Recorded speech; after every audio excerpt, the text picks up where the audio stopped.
We camped at the Finger Lakes because it felt like something young men would do when they want to believe they still understand their lives. There were 3 of us: Harold, Sammy, and me. And if this were a happier story, that would be enough. 3 friends, a long weekend, trees, water, silence.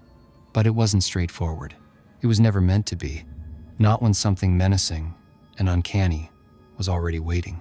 We left Newark, New Jersey at lunchtime on Friday, heading upstate with pup tents, sleeping bags, coolers, and the quiet excitement of escape packed in the car. Somewhere north of Binghamton, the engine coughed hard, like a smoker waking up choking. The car lurched. Sammy stomped the accelerator, and the engine caught again, settling into a rough, workable rhythm. Sammy said, "Maybe we should turn back." He tried to laugh, but the sound stuck halfway in his throat. From the back seat, Harold said, "No, just that. Flat and final."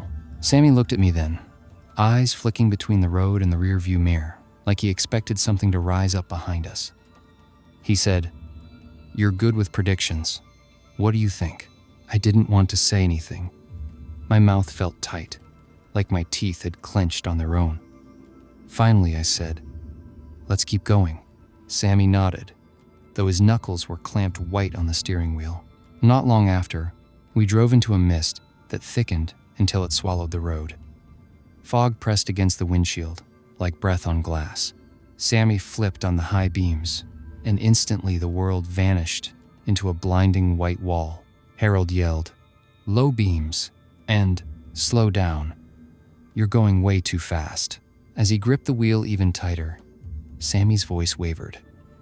I'm fine." Mysteriously, the fog cleared as suddenly as it had arrived. By 3:30, we parked under a gnarled tree on Orchard Street in Ovid and headed out past Haight Corners into the forest that sloped down toward Cayuga Lake. It felt old there. It was not picturesque old, but worked over, chewed on, the kind of land that had seen too many people come and go. By the time the tents were up, darkness had already begun to gather. No moon, clouds blotting out the stars. Still, the first night was good. Hot dogs, a few beers, laughter, stories told louder than necessary, as if to prove we belonged. There was a fringe of lightning along the eastern horizon. The next morning, we wandered without a plan, following a trail that cut through farmland and then along Big Hollow Creek. Harold snapped pictures of mushrooms and rocks. Sammy worried aloud about lunch. They argued about whether Bigfoot was real. I half listened, distracted by a feeling that the woods were listening too. When Sammy slipped in the mud and landed hard on his ass, we laughed a little too long. The release felt necessary. About an hour later, the trees thinned, and we came upon a pond that wasn't on the map. It lay there like spilled ink, black and glossy.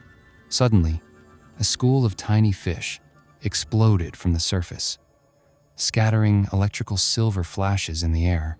Behind them, the water seemed to swell, as if something below had surged upward, just missing its prey. Near the shore stood a lonely shack. It was small and gray and tired-looking, its boards splintered and warped by decades of weather. The roof sagged. The single window was a dark hole, a scrap of curtain fluttering weakly inside. As we approached, the clouds thickened and lowered, and the daylight became grainy and dim. The door was jammed. Sammy forced it open. The smell hit first. It was a combination of wet dirt, rot, and old wood. The inside of the shack was bare. A table, broken chairs, rusty hooks driven into the walls. But the table was wrong. Rough, scarred, dark stains soaked deep into the grain, uneven and blackened like something organic had been scrubbed away too many times. My overly active imagination surged into life. People said I could tell the future, but what I saw felt like the past. Hands held down, knives working, pain without witnesses. I shook my head, tried to rationalize it, a hunter's shack, maybe deer carcasses. I lied to myself, saying, "That's nothing unusual." Harold took pictures that were useless, just showing shadows and meaningless tiny streaks of light. Sammy kicked at a chair and reached down to touch something on the floor. I stayed near the door.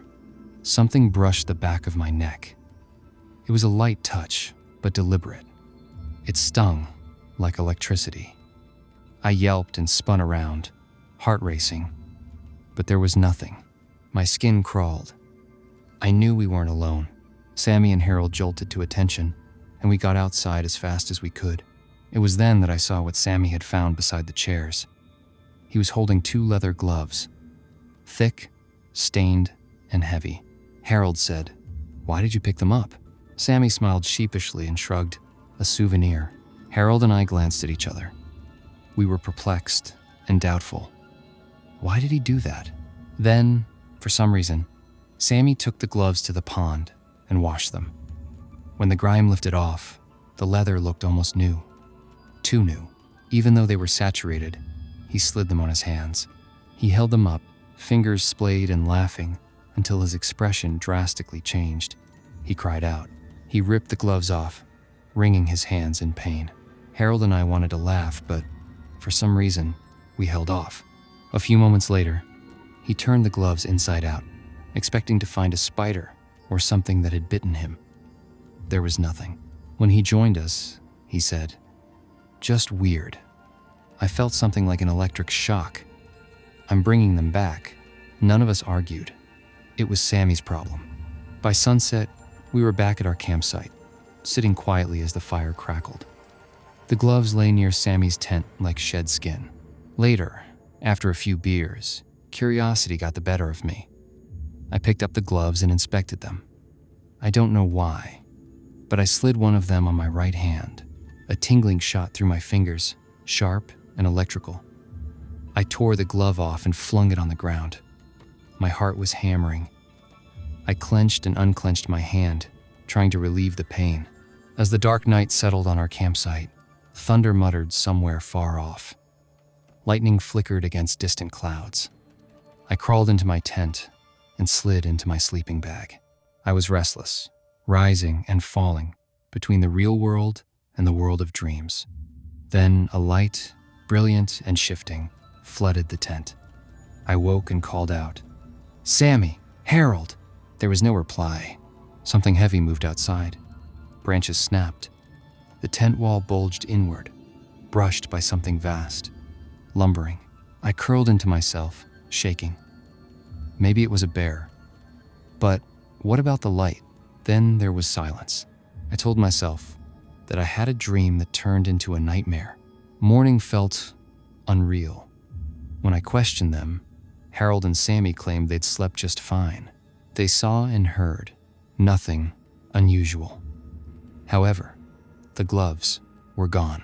Sammy seemed disappointed. I thought he was lucky. The drive home was quiet. Halfway back, the engine died.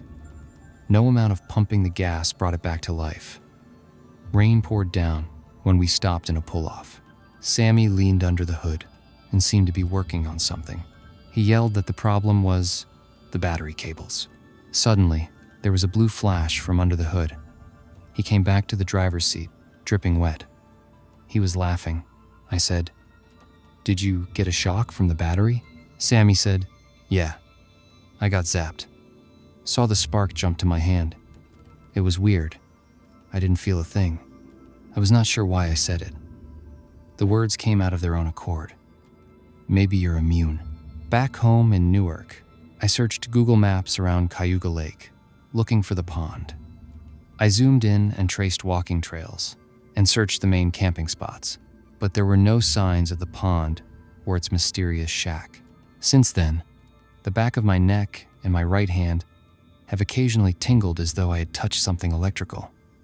To this day, I wonder whether I am immune too.